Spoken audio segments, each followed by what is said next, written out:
Assalamualaikum warahmatullahi wabarakatuh. Kali ini kita kembali membahas soal-soal terkait seleksi calon pegawai negeri sipil dan juga seleksi P3K, yang mana kedua kelompok seleksi ini akan kita buatkan masing-masing video-video pembelajarannya. Nah, kali ini kami dari Bimbingan Belajar Rumah Cerdas Tanjung Balai mau membahas tentang P3K, khususnya bagian teknis di pengadministrasi perkantoran. Nah, kita akan ada beberapa bagian teknis yang akan kita pelajari. Untuk kali ini kita akan mempelajari teknis di bagian pengadministrasi perkantoran. Dan kita juga akan ada membahas di bagian teknis untuk bagian penata layanan operasional serta pengelola layanan operasional. Dan nanti juga kita akan kembangkan di bagian lainnya yang mungkin cukup banyak peminatnya, seperti di bagian operator, layanan operasional, kemudian di bagian tenaga kesehatan juga akan kita sediakan teknisnya, kita spill untuk kita bahas di sini bersama-sama. Dan juga kita informasikan kembali kepada teman-teman yang ingin mengikuti program belajar P3K di Bimbingan Belajar Rumah Cerdas Tanjung Balai sudah bisa mendaftar untuk persiapannya, supaya memang kita maksimal nanti menghadapi tesnya, karena memang dari alokasinya tidak banyak yang diterima. Jadi kita memang harus betul-betul bertarung di sini supaya bisa mendapatkan salah satu posisi yang memang tersedia. Dan juga nanti kita akan berikan materi teknis lainnya seperti untuk pengajar atau guru. Dan juga kita akan sediakan materi manajerial, sosiokultural, serta wawancara. Baik, kita akan segera mulai membahasnya. Kali ini kita mulai dari nomor 1. Saya bacakan, seorang pegawai administrasi harus memastikan bahwa setiap dokumen yang masuk di kantor diberi nomor urut dan dicatat dalam buku agenda sebelum diteruskan ke bagian terkait. Apa tujuan dari prosedur ini? Nah, di pilihan pertama ada A, menghemat waktu pegawai dalam mengarsipkan dokumen. Kemudian B, menjaga keutuhan dokumen dari kerusakan fisik. Kemudian C, memastikan setiap dokumen dapat ditelusuri dan diketahui statusnya. Kemudian D, meningkatkan efisiensi kerja pegawai dalam menangani surat masuk. Dan yang terakhir, yang E, mengurangi jumlah dokumen yang harus diolah dalam satu waktu. Nah, jadi kalau kita perhatikan di sini, yang menjadi catatan atau yang menjadi perhatian kita ada pada bagian dokumen yang masuk di kantor diberi nomor urut, jadi untuk penomoran, dan dicatat dalam buku agenda. Nah, ini yang jadi kata kuncinya. Sehingga tujuan penomoran ini jelas kita lihat, kita akan pilih jawaban yang memang relevan terkait ini. Kita lihat A tadi menghemat waktu pegawai, B menjaga keutuhan dokumen. Nah, di sini ada kata atau pilihan menjaga keutuhan dokumen dari kerusakan fisik. Mungkin ini jelas bukan opsi yang memang bisa dipilih ya, jadi ini kurang tepat.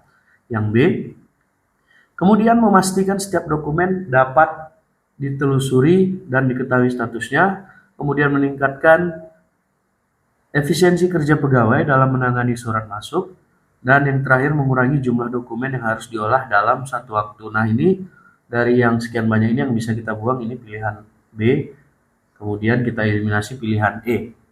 Nah, sisanya ada A, kemudian C, kemudian ada D.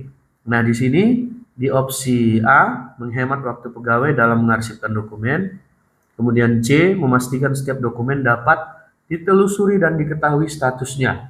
Nah, jadi ini opsi C. Kemudian D, meningkatkan efisiensi kerja pegawai dalam menangani surat masuk.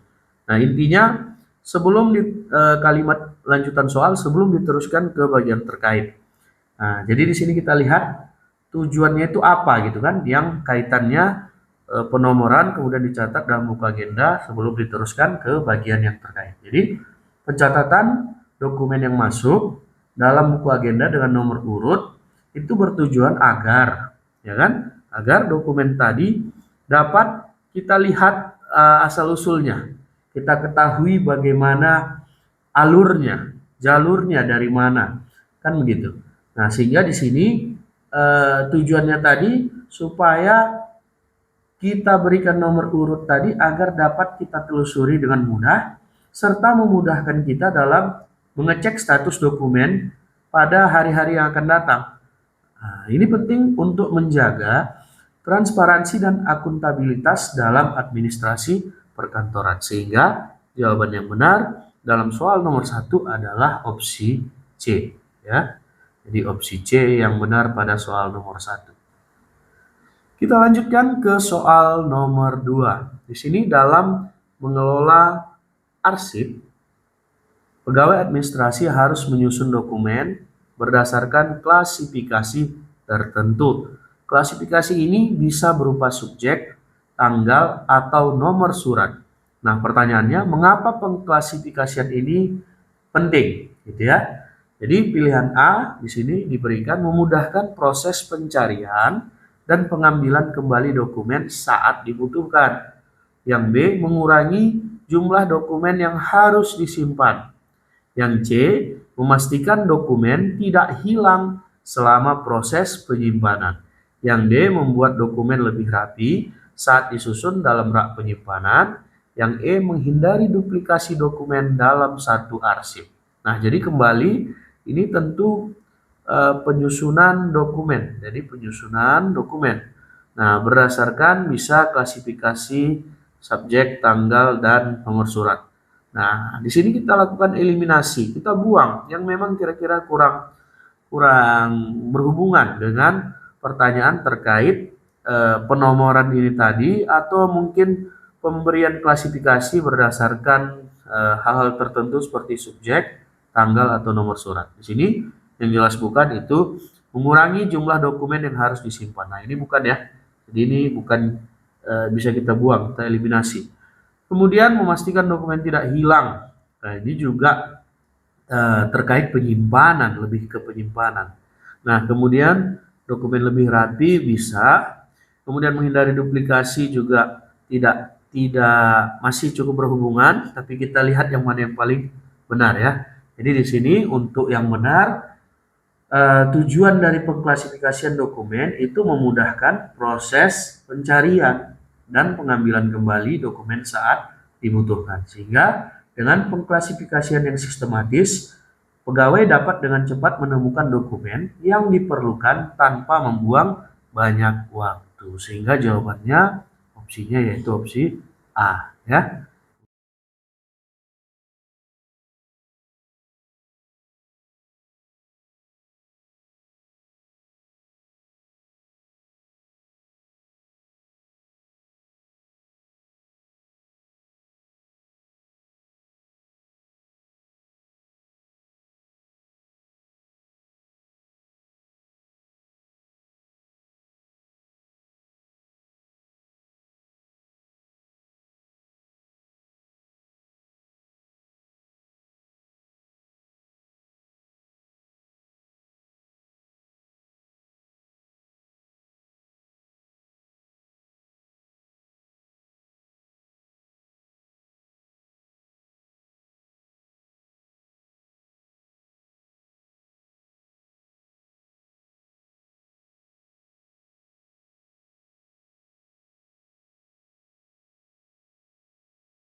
untuk soal yang ini.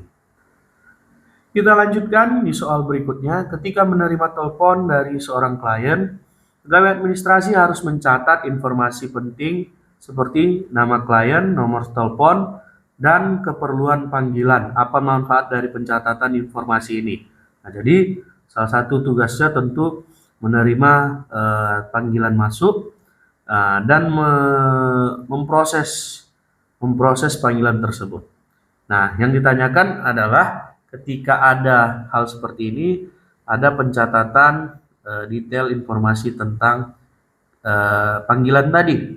Jadi kita harus lakukan pengecekan yang mana yang kira-kira yang kurang relevan dengan soal ini agar kita bisa memudahkan kita menganalisis yang mana yang menjadi jawaban soal kita kali ini. Nah, yang A, menjamin klien akan selalu mendapat balasan telepon yang cepat. Yang B, memudahkan pegawai untuk memberikan laporan mingguan kepada atasan. Yang C, menghindari terjadinya kesalahan dalam menindaklanjuti panggilan klien. Yang D, membantu pegawai menyusun agenda harian.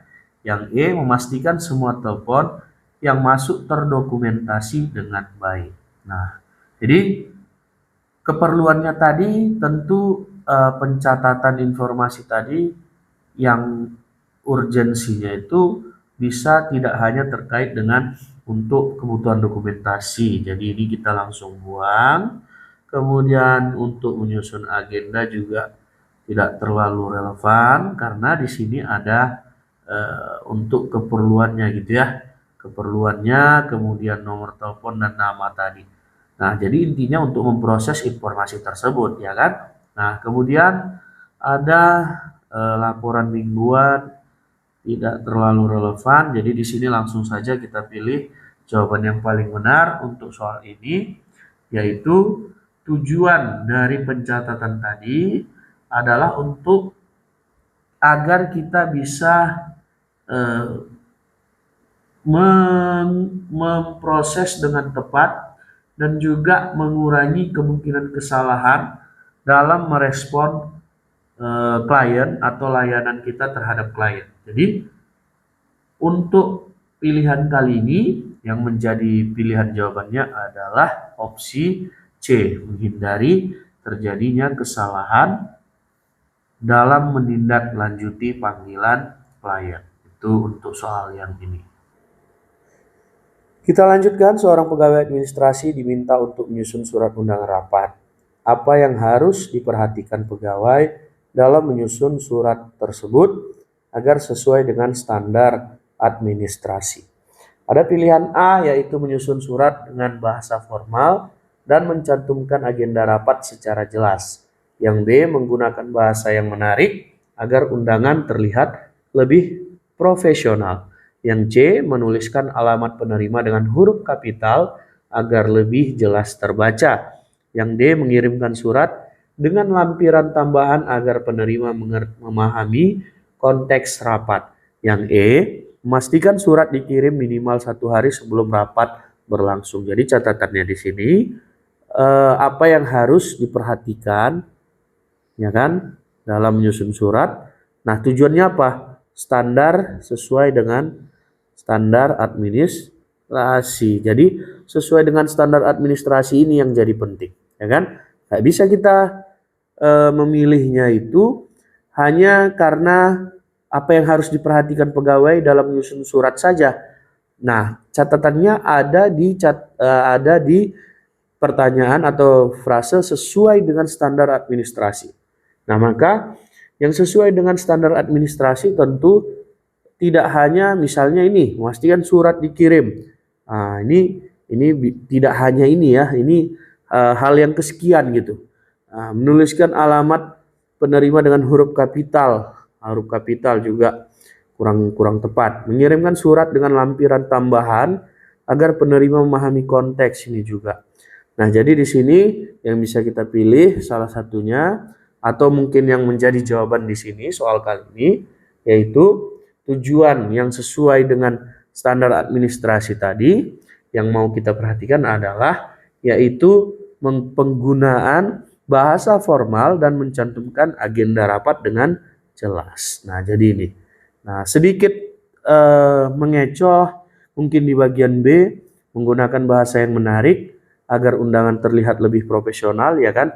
Tetapi lebih tepatnya itu opsi yang kita pilih itu opsi A untuk soal yang ini. Baik, kita lanjutkan. Di sebuah kantor, setiap surat keluar harus melalui proses persetujuan dari atasan sebelum dikirimkan. Mengapa prosedur ini diterapkan? Pilihan A adalah untuk memastikan surat yang keluar sesuai dengan kebijakan dan standar perusahaan. Yang B, agar pegawai administrasi dapat belajar dari atasan tentang penyusunan surat. Yang C, mengurangi jumlah surat. Yang D, agar pegawai dapat memverifikasi kesalahan dalam penulisan surat. Yang E, untuk menghindari keterlambatan dalam proses pengiriman surat. Jadi ini sangat clear dan sangat mudah untuk dieliminasi jawaban yang lainnya. Nah, di sini kita lihat, kita minta persetujuan itu kepada atasan kita, misalnya di bagian kepalanya dan seterusnya. Kita punya kepala, misalnya bapak atau ibu, untuk memeriksa surat yang akan dikirimkan tadi. Nah, apakah tugas si atasan tadi itu tugasnya itu untuk melakukan pemeriksaan tadi, sementara dia bukan di bagian administrasi dan seterusnya gitu ya. Jadi apakah itu tugasnya itu seperti itu? Maka di sini yang menunjukkan bahwa itu bukan menjadi tugas dia, kita lihat di sini yang E, untuk menghindari keterlambatan, jelas tidak relevan. Kemudian memverifikasi kesalahan dalam penulisan. Ingat di sini dibuat kesalahan dalam penulisan ya. Kesalahan dalam penulisan. Artinya apa? Si atasan tadi melakukan koreksi untuk kesalahan dalam penulisan, kan bukan itu tugas atasannya ya. Nah, kemudian untuk mengurangi jumlah surat juga bukan. Kemudian agar pegawai administrasi dapat belajar dari atasan tentang penyusunan surat, apalagi ini ya. Jadi clear jawabannya adalah opsi yang A, untuk memastikan surat keluar sesuai dengan kebijakan dan standar perusahaan yang bertujuan agar tidak terjadi kesalahan komunikasi atau penyampaian informasi yang tidak sesuai kepada penerima surat. Ya, pilihannya. Kita lanjutkan di soal berikutnya. Sistem pengarsipan elektronik semakin banyak digunakan di kantor-kantor modern. Apa keuntungan utama dari penggunaan sistem pengarsipan elektronik dibandingkan dengan sistem manual? Ada pilihan A, mengurangi biaya kertas dan alat tulis di kantor. Kemudian yang B, memudahkan akses dan pencarian dokumen secara cepat dan efisien. Yang C, memastikan dokumen tidak rusak akibat faktor fisik seperti kelembapan. Kemudian yang berikutnya ada D, memudahkan pegawai dalam mencetak ulang dokumen kapan saja. E, mengurangi kebutuhan ruang penyimpanan di kantor. Nah, tentu kita harus lihat, kita periksa apa yang menjadi urgensi atau kebutuhan utama dalam melakukan sistem modernisasi dalam pengarsipan ini. Jadi sistem-sistem yang sudah dimulai dengan istilah I atau huruf E gitu kan, e-filing, kemudian e-SIM, e-KTP dan seterusnya yang menunjukkan pendataan secara elektronik.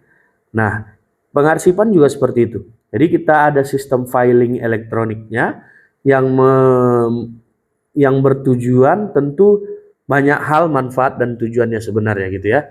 Tapi kita harus lihat keuntungan utamanya itu apa sih? Apakah hanya sekedar misalnya mengurangi kebutuhan ruang penyimpanan di kantor? Tentu tidak. Jadi bukan ini kebutuhan utamanya. Untuk mudah mencetak ulang juga tidak. Nah, memastikan dokumen tidak rusak akibat faktor fisik juga tidak. Bukan ini faktor utamanya. Jadi faktor utamanya apa? Apakah mengurangi biaya kertas dan alat tulis di kantor, atau B, memudahkan akses dan pencarian dokumen secara cepat dan efisien? Maka jawaban utamanya adalah kebutuhan digitalisasi ini, yaitu untuk memudahkan pegawai mencari dan mengakses dokumen dengan cepat melalui pencarian digital yang jauh lebih efisien dibandingkan mencari dokumen secara manual. Nah, kita bayangkan misalnya kalau ada arsip atau mungkin dokumen yang periodisasinya mungkin 5 tahun, dalam 1 tahun itu ada 500 sampai 1000 dokumen misalnya. 500 sampai 1000 dokumen. Bayangkan kita harus mencari 1000 dokumen, satu dokumen dalam 1000 dokumen, atau lebih parah lagi mungkin dalam periodisasi 5 tahun ada 5000 dokumen yang mau dicari. Nah, sehingga tujuan utama pengarsipan elektronik tadi yaitu untuk memudahkan dalam pencarian dokumen secara cepat dan efisien. Itu untuk jawaban soal yang kali ini. Kita masuk ke soal berikutnya. Jadi, bagi teman-teman yang seleksi P3K teknis juga ada peraturan ya, perundang-undangan juga ada di situ. Jadi bukan hanya kalau di CPNS tuh bahas undang-undang dasar misalnya ya kan. Tapi kalau di P3K khusus di bagian teknis tuh ada tentang bagaimana peraturan perundang-undangan, baik itu bentuknya peraturan pemerintah, peraturan menteri, surat keputusan dan lain sebagainya. Itu nanti ada di situ. Nah, jadi di sini ditanyakan pada Peraturan Menteri Nomor 6 Tahun 2018. Jadi Permen Menpan RB tahun 2018. Nah, di sini tentang pedoman evaluasi kinerja pegawai administrasi harus menyusun laporan, kemudian secara berkala, laporan kinerja secara berkala. Tujuan utama dari penyusunan laporan kinerja ini apa gitu ya. Nah, apa tujuan utamanya di sini? Nah, jadi tentu namanya kinerja itu apa sih tujuannya? Ya gampang ya kan.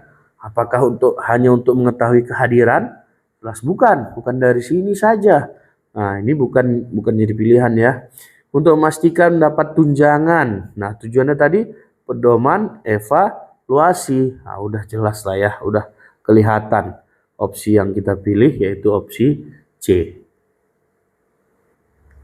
Baik, kita lanjutkan. Dalam Undang-Undang Nomor 43 Tahun 2009 tentang kearsipan disebutkan bahwa setiap instansi wajib menyimpan arsip secara sistematis dan aman.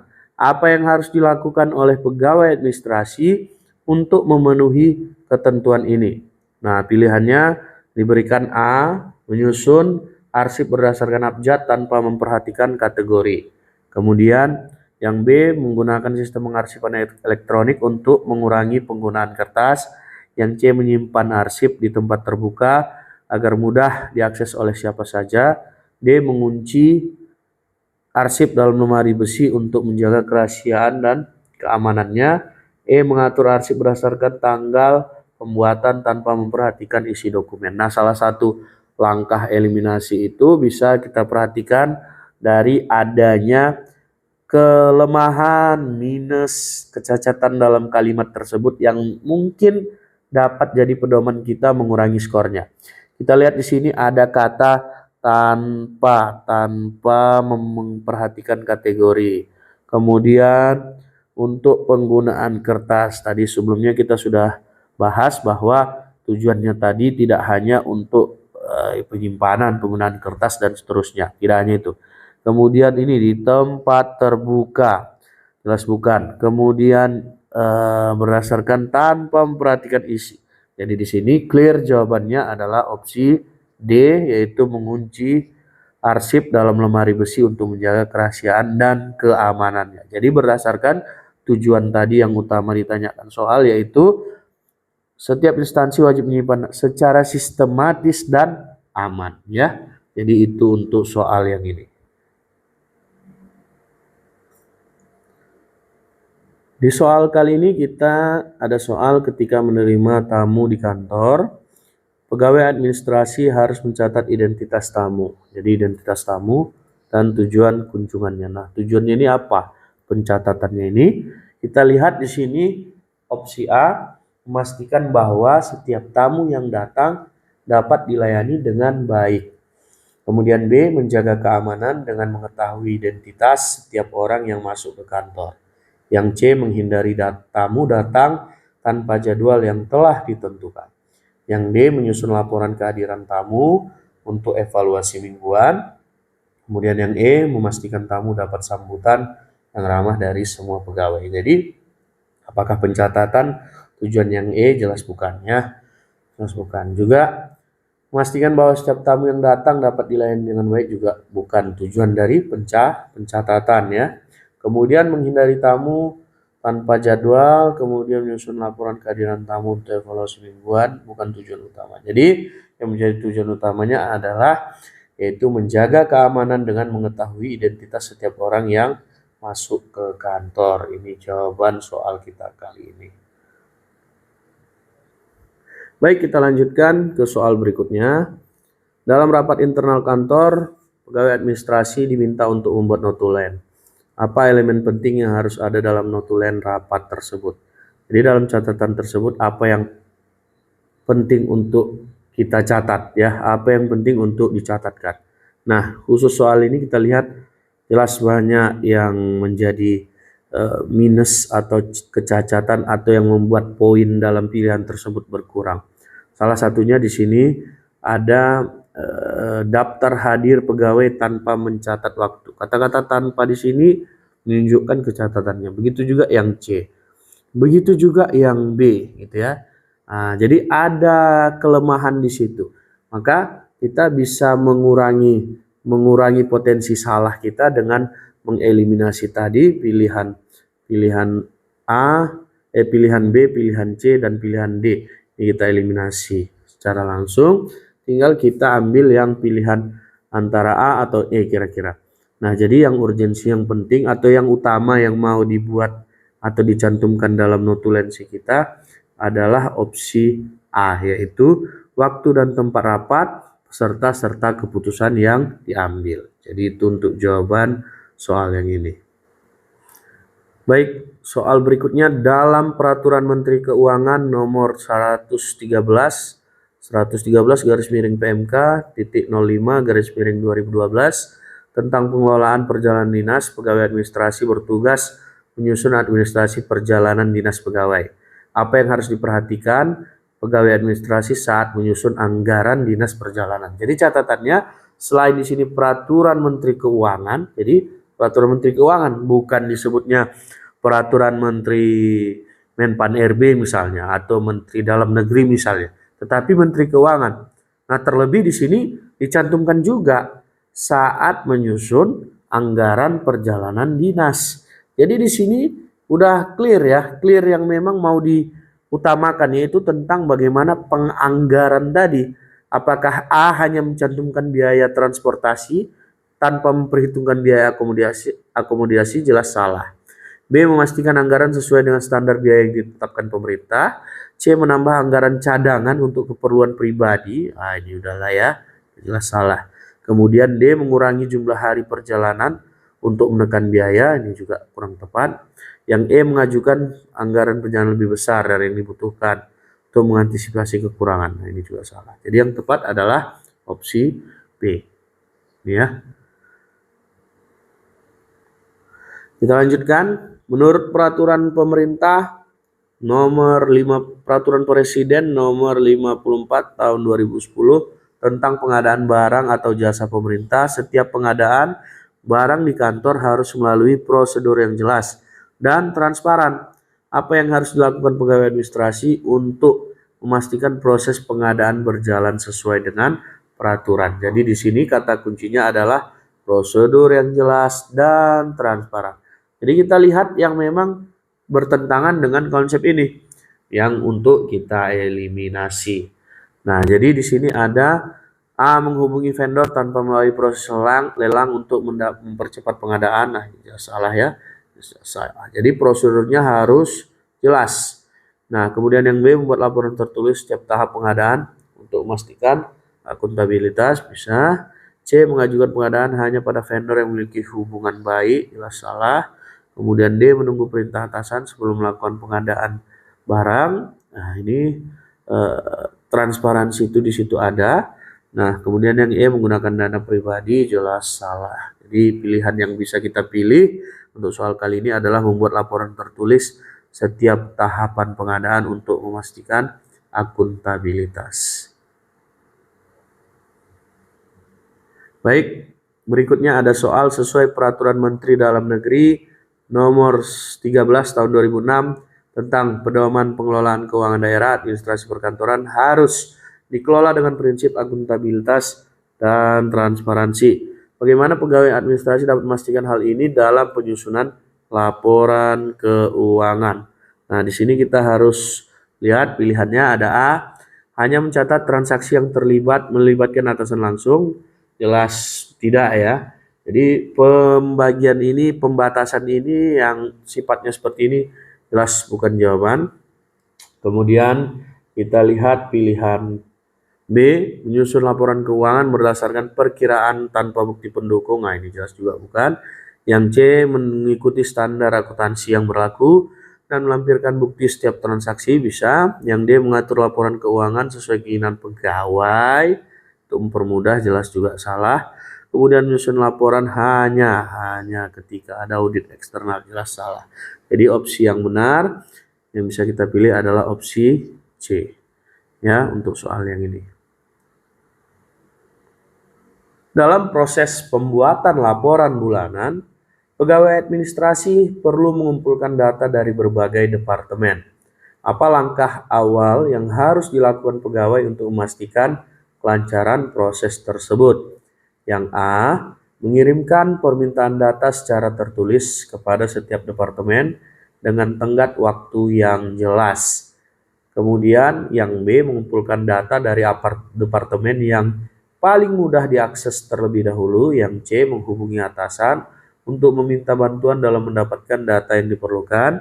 Yang D, menyusun laporan berdasarkan data yang sudah ada tanpa menunggu data terbaru. Kemudian yang E, menunggu hingga setiap departemen secara sukarela memberikan data mereka.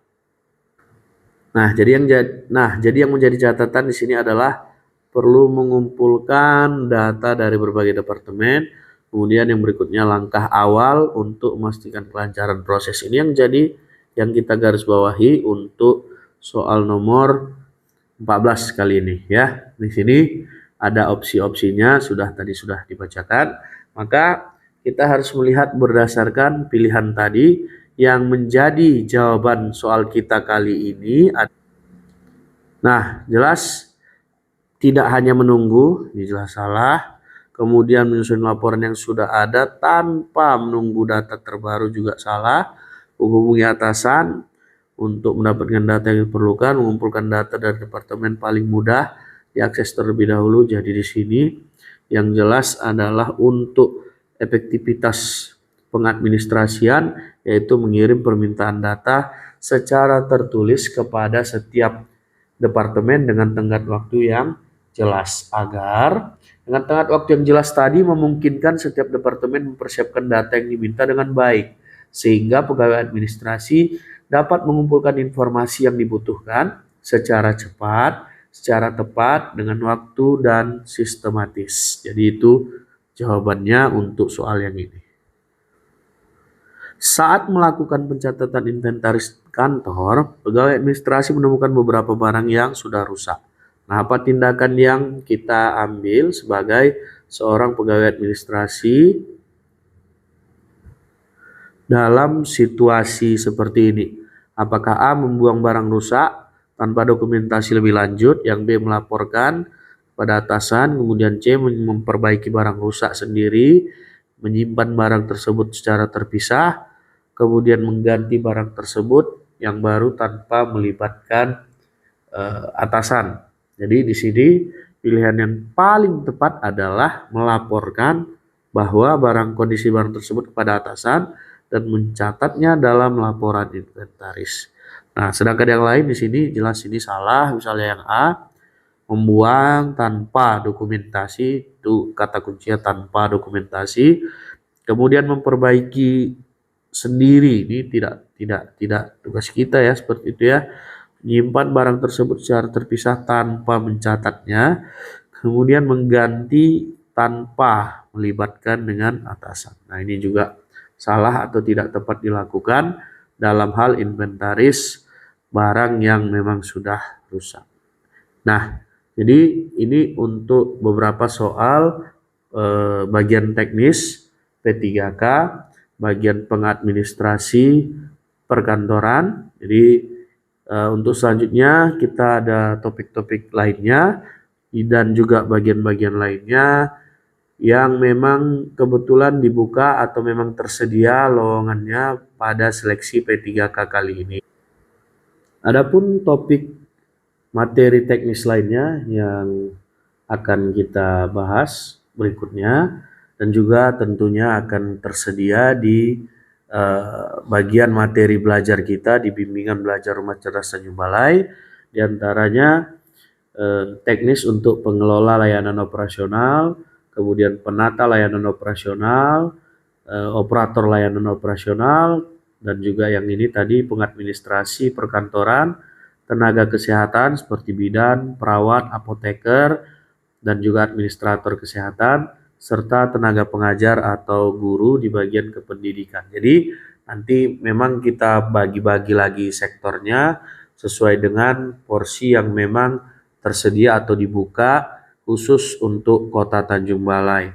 Nah, bagi teman-teman yang ingin mendaftar di program persiapan seleksi P3K Kota Tanjung Balai bisa langsung datang ke alamat kami di Jalan Pesat Kiri, Kota Tanjung Balai, itu sebelum Sungai Dua, atau enggak dia di seberang kantor kejaksaan atau di jalan seberang jalan yang ada dinas pendidikan itu. Jadi seberangnya masuk ke Jalan Pesat, di dalam nanti ada petunjuknya itu. Nah, atau teman-teman bisa menghubungi kontak kami di 0852 7004 6434. Nah, tetap ikuti video-video kami untuk selanjutnya dan di topik-topik atau materi-materi berikutnya. Dan jangan lupa follow di sosial media kami, Facebook kami, atau di Instagram kami di Rumah Cerdas Tanjung Balai. Demikian untuk kali ini. Assalamualaikum warahmatullahi wabarakatuh.